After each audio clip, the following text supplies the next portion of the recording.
என் இனிய உறவுகளே, நாம் இன்று 25/3/25 இருக்கின்றோம். இன்று நமக்கு பெருவிழா. அன்னை மரியா இறைவனின் வரத்தை பெற்ற நாள். விண்ணிலிருந்து கப்ரியேல் தூதர் அன்னை மரியாவை பிதா தேர்ந்தெடுத்து கப்ரியேல் தூதர் மூலம் நற்செய்தி அறிவித்து, அந்த அருள் செய்தி தான் நாம் தினமும் நம் வாழ்க்கையில் நாம் சொல்லிக்கொண்டு வருகிறோம். அருள் நிறைந்த மரியே வாழ்க. அது விண்ணிலிருந்து வந்த வார்த்தை. அன்னை மரியாளை நாம் ஆராதிக்கவில்லை, அன்னை மரியாவை நாம் போற்றுகிறோம். வானதூதர் எப்படி அன்னை மரியே நீ வாழ்க என்று போதித்தாரோ, அதே போல் நாமும் அன்னை மரியாவை வணங்குகிறோம், மரியாதை செலுத்துகிறோம். அன்னை மரியாவுக்கு நாம் தினம் சொல்லும் ஜெபம்தான் விண்ணிலிருந்து வந்த அந்த மொழி, அந்த வார்த்தை. இதோ நாம் இன்று தினம் தொடர்ந்து வாசித்து கொண்டு வருகிற சங்கீத தொடர்ச்சி 77:1-2-3. இதை தூய ஆவியானவரின் துணையோடும் அன்னையோடு நாம் இணைந்து இந்த தவ நாட்களில் கல்வாரிக்கு சென்று கொண்டிருக்கிறோம். தினம் இந்த 4வது வாரத்தில் நாம் அன்னையோடு இணைந்து இந்த விழாவை கொண்டாடுவோம். அன்னைக்கு நாம் மரியாதை செலுத்துவோம். மரியாவை ஏற்றுக்கொள்ள அஞ்ச வேண்டாம் என்று மத்தேயு 1:19 சொல்லியிருப்பது போல, ஏன் கப்ரியேல் தூதர் இம்மன்னக தந்தை யோசேப்பிடம் கூறிய வார்த்தைகளை மறந்திருப்பார்களோ?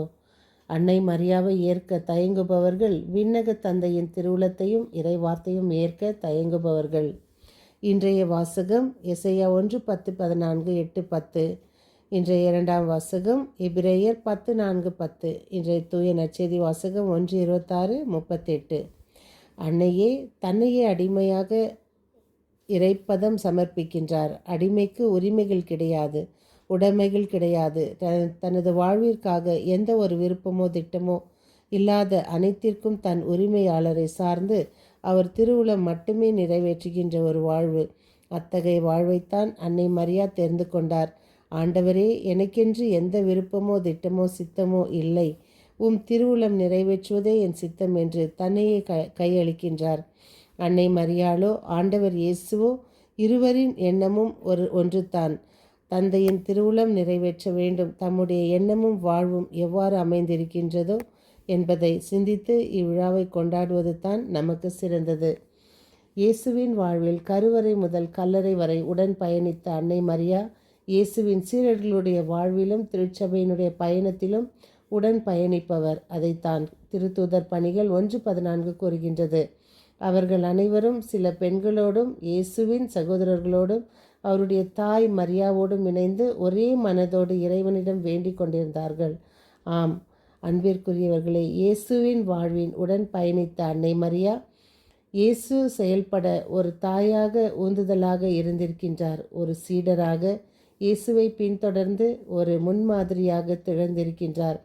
அதனால் தான் இயேசுவை அதிகமாக நேசித்த புனிதர்கள் அன்னை மரியாவை நேசிக்க தவறியதே இல்லை, தவறுவதும் இல்லை. காரணம், அவளிடம் சென்றால் எப்படியும் நம் சிலுவை பாதையில் நம்மோடு பயணித்து இறுதியில் இயேசுவிடம் சேர்ந்து விடுவார் என்று புனிதர்களுக்கு தெரியும். நம் பயணத்தின் செயற்பட தயங்கும் பொழுது, அன்னை மரியாவை ஏற்க தயங்கும் பொழுதும் வலுவூட்டுகிறவரின் வார்த்தைகளை நினைவில் கொள்வோம். யோவான் 19:27. இவரே உன் தாய். அன்பே உருவான இறைவா, இதோ இந்த காலை வேளையில் எங்களை தட்டி எழுப்பி எங்களுக்கு புதிய ஒரு நாளை தந்தமைக்காக உமக்கு நன்றி. இதோ கப்ரியேல் தூதர் எங்களை தட்டி எழுப்பி அன்னை மரியாளின் செய்தி எங்களுக்கு அறிவித்தமைக்காக உமக்கு நன்றி. அன்னை மரியாவை எம் தாயாக ஏற்க தயங்காமல் நாங்களும் அன்னையோடு சிலுவை பயணங்களில் நாங்களும் இயேசுவை போல அவளிடம் ஆறுதல் பெற்று திருவுளப்படி வாழ எங்களுக்கு வரம் தாரும். இதோ இந்த பெருவிழாவில் நாங்கள் யாருக்காக ஜெபிக்கிறோமோ அவர்களோட அனைவரையும் ஆசிர்வதியும். தேவையற்றவர்களுக்கு தேவையாகவும் பிறருடைய உடல் ஆரோக்கியத்தில் ஆரோக்கியமாகவும் பிறருடைய செல்வங்கள் இழந்தவர்களுக்கு அவர்களுக்கு நல்ல செல்வங்களாகவும் மற்றும் யாரெல்லாம் எதையெல்லாம் துறந்து வாழ்ந்து கொண்டிருக்கிறார்களோ அவர்களுக்கு துணையாகவும் மற்றும் இன்று பரீட்சை எழுதி கொண்டிருக்கிற அனைத்து மாணவ மணிகளுக்காகவும் விசேஷமாக ஜெபிக்கிறோம். இதோ பிரிந்த குடும்பங்கள் ஒன்று சேருவதற்காகவும் மற்றும் குழந்தை பாக்கியம் இல்லாதவர்களுக்கு குழந்தை பாக்கியத்திற்காகவும் திருமணமாகாதவர்களுக்கு திருமணத்திற்காகவும் மற்றும் வேலை இல்லாதவர்களுக்கு வேலைக்காகவும் மற்றும் அனைத்து இந்த உலக பிரகாரமான காரியங்களில் நாங்கள் வெற்றி பெற அன்னையே நீர் எங்களோடு இரும். அன்று நீர் எப்படி வானதூதரை ஏற்றுக்கொண்டு உம் வாழ்வையை நீ அர்ப்பணித்தீரோ அதே போல் நாங்களும் உம் வார்த்தை ஏற்று, இறை வார்த்தை ஏற்று, பிதாவின் வார்த்தை ஏற்று இதோ எங்களை சுற்றி வானதூதர்களை நீர் இரவு முழுவதுமாக எங்களுக்கு காவல் செய்தீரே, அதற்காக உமக்கு நன்றி செலுத்துகிறோம். இந்த மன்றாட்டுக்களை எல்லாம் எங்கள் ஆண்டவராகிய இயேசு கிறிஸ்துவின் மூலம் உமக்கு சமர்ப்பிக்கின்றோம் எங்கள் ஜீவனுள்ள நல்ல பிதாவே, ஆமேன். மரியே வாழ்க, அன்னையே உம்மை வாழ்த்துகின்றோம். வானதூதர்களோடு சேர்ந்து இதோ மீண்டும் சந்திக்கும் வரை உங்கள் அன்பு தோழி.